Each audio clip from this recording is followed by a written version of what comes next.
Alors voici deux cadrans solaires, tout ce qu'il y a de plus ordinaire. J'en ai un troisième qui est en préparation dans la main. Ça se fait avec une boîte de camembert, avec un couvercle de boîte de fromage ou de yaourt, etc. Il faut un cercle qui va représenter l'équateur de la Terre. Comme il représente l'équateur de la Terre, j'ai mis un axe, vous le voyez ici, c'est une flèche, qui part donc du pôle sud vers le pôle nord. Là-bas, la même chose pour l'autre petit cadran. Ça représente donc la Terre. Comme la Terre tourne, l'ombre du soleil va se déplacer. Et on voit mal peut-être parce que le soleil n'est pas très brillant aujourd'hui, on voit l'ombre de la tige centrale qui est entre le 14 et le 15 là-bas, entre le 14 et le 15 ici, puisque nous sommes, nous, avec 2 heures d'avance sur le soleil, avec notre heure officielle, notre heure légale. Si ça représente l'équateur de la Terre, c'est divisé en 24 fuseaux horaires, et vous allez donc avoir l'heure de cette façon-là. Mais pour l'avoir, il faut que l'aiguille soit en direction de l'étoile polaire. Et à cette heure-là, on ne voit pas l'étoile polaire. Seulement, on sait que si elle est bien à sa place, il va vous donner l'heure solaire. Alors je fais l'inverse.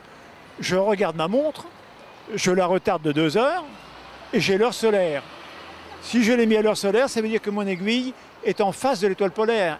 Mon cadran me donne le nord. Il me sert de boussole. Maintenant qu'il est au nord, ce soir, je vais vérifier si l'aiguille est bien en face de la polaire, ni au-dessus, ni au-dessous.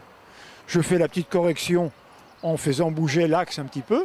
S'il est bien en face, ça veut dire que l'angle que fait ma flèche ici avec le sol, c'est la latitude de l'endroit où je me trouve.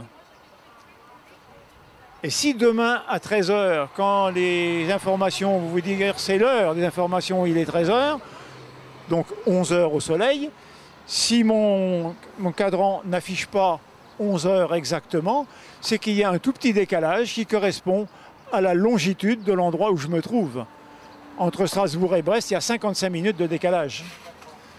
Quand je fais cette expérience-là en Savoie, il y a souvent 24 minutes de décalage, c'est-à-dire 6 degrés de longitude est.